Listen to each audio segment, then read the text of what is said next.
Hello बच्चों, एक बार फिर स्वागत है हमारे चैनल बालाजी नारायण 1715 में। और आज मैं आप लोगों को डब्ल्यूबीसी का जो रिमेनिंग पार्ट था उसका आगे का भाग बताने जा रहा हूँ। जैसा कि आपको अगले वीडियो में बताया गया है कि जो डब्ल्यूबीसी होते हैं उसके जो दो भाग होते हैं, एक ग्रेनुलोसाइट्स होता है और एक ए ग्रेनुलोसाइट्स होता है। तो आज हम लोग बात करेंगे ग्रेनुलोसाइट्स के बारे में। ग्रेनुलोसाइट्स का मतलब क्या होता है? ग्रेन्यूल लाइन स्ट्रक्चर यानी पार्टिकल्स की तरह जो साइटोप्लाज्म में पाए जाते हैं। तो क्या रहे क्या कि जो डब्ल्यूबीसी हमारा होता है, तो डब्ल्यूबीसी का एक और नाम होता है ल्यूकोसाइट्स, जिसे हम लोग कहते हैं। तो कह रहा है कि it is those leucocytes which have granules in their cytoplasm. यानी ये साइटोप्लाज्म में किस रूप में पाए जाते हैं? ग्रेन्यूल्स के रूप में पाए जाते हैं, कण के रूप में पाए जाते हैं, पार्टिकल्स के रूप में पाए जाते हैं। और इनके जो थ्री टाइप्स होते हैं, यानी कि तीन काइंड्स होते हैं इनके। पहला होता है न्यूट्रोफिल्स, दूसरा होता है इओसिनोफिल्स और तीसरा होता है बेसोफिल्स। इसको अपने समझने के लिए न्यूट्रोफिल्स यानी साल्ट से बना, इओसिनोफिल्स एसिड से बना, बेसोफिल्स बेस से बना। आइए न्यूट्रोफिल्स के बारे में जाना जाए तो उसका जो फिगर है आपका लोब लाइक स्ट्रक्चर होता है और इसका न्यूक्लियस भी जो है लोब लाइक स्ट्रक्चर होता है। कह रहा है कि यह डब्ल्यूबीसी का लगभग 60 to 70% भाग होता है। यानी ये most abundant 60 to 70% part and most active type of WBC. WBC का सबसे ज्यादा अंश जो होता है ग्रेनुल्स के रूप में, जो 60 से 70% तक होता है। और इसका रोल क्या होता है?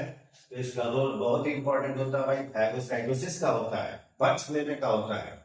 यानी कोई भी जर्म जब इन करता है, कोई माइक्रोब्स जब इन करता है तो उसको खा लेने का काम करता है। या सेल के भीतर जो भी आपके डिजीज फैलाने वाले या फिर जो इम्यून सिस्टम में बाधा पैदा करने वाले हैं, उसको क्या करता है? फैगोसाइट्स कर लेता है, उसको भच लेता है, खा लेता है।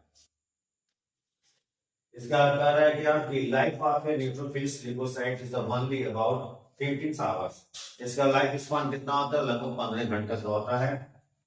And they are really a lysosome are of various type of depending upon the enzyme present in them. अब क्या है, क्या इसका काम क्या होता है भाई? लाइसोसोम यानी कि यह आपका जो है, यह कैसे काम करता है? जैसे लाइसोसोम, लाइसोसोम में आपके जो है बहुत सारे एंजाइम्स पाए जाते हैं। तो वो आपका लाइसोसोम भी क्या करता है? डाइजेस्ट करने का काम करता है। कॉम्प्लेक्स को लिया, एंजाइम है, एंजाइम के माध्यम से सिंपल में तोड़ दिया और फिर वो क्या हो गया?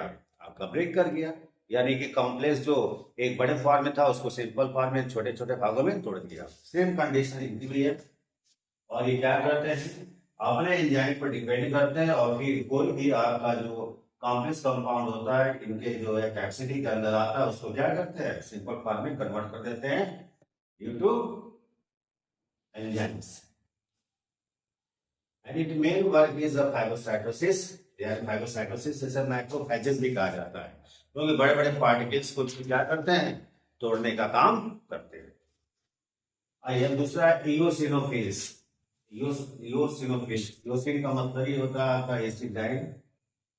तो क्या है, इसका भी भी लो लाइक स्ट्रक्चर और इसके भी जो है न्यूक्लियस लो लाइक स्ट्रक्चर होते हैं। ये कितना होता है? डब्ल्यूबीसी का पार्ट है। It is 1% to 4% of WBC. WBC का ये 1 से लेकर 4% तक का भाग होता है। इसका लाइफ स्पान जो होता है बहुत ही कम होता है, कुछ ही दिन का होता है। और क्या कहता है?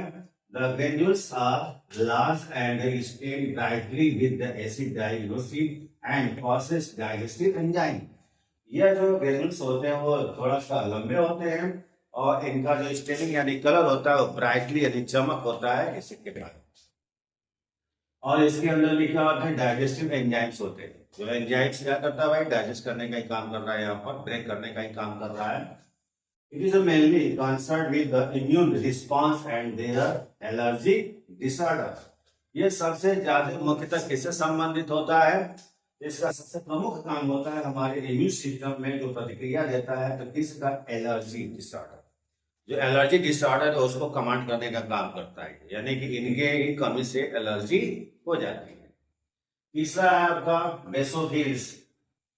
अब बेसोफिल कितना होता है भाई? डब्ल्यूबीसी का भाग 0.2 to 1% तक। WBC का भाग होता है, इसका न्यूक्लियस यस शेप में होता है, इट्स लाइफ स्पान, इसका लाइफ स्पान 3 से 7 दिन तक होता है, and they are involve in inflammatory reaction, और ये हमारे शरीर में जो स्वेलिंग होता है उसके लिए ये रिस्पॉन्सिबल होते हैं, यानी ये कमांड करते हैं कि हमारे बॉडी में कहीं इन्फ्लेमेशन ना हो, कहीं भी आपका इन्फ्लेमेटरी रिएक्शन ना हो। इनकी कमी से ये क्या होता है, सूजन हो जाता है, जिसकी वजह से हम लोग को दर्द वगैरह होता है।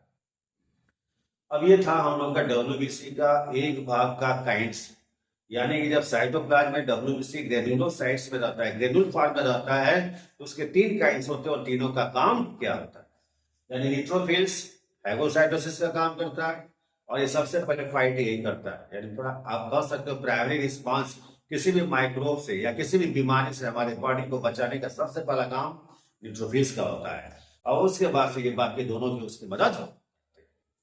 तो आज हम लोगों ने पढ़ा ग्रेनुलोसाइट्स के बारे में, अब आगे हम लोग पढ़ेंगे ए ग्रेनुलोसाइट्स के बारे में। तो ओके बेटा, इसी तरह आप हमारे जो है वीडियो में बने रहिए और हमारे वीडियो को देखते रहिए, लाइक करिए, सब्सक्राइब करिए। Thank you.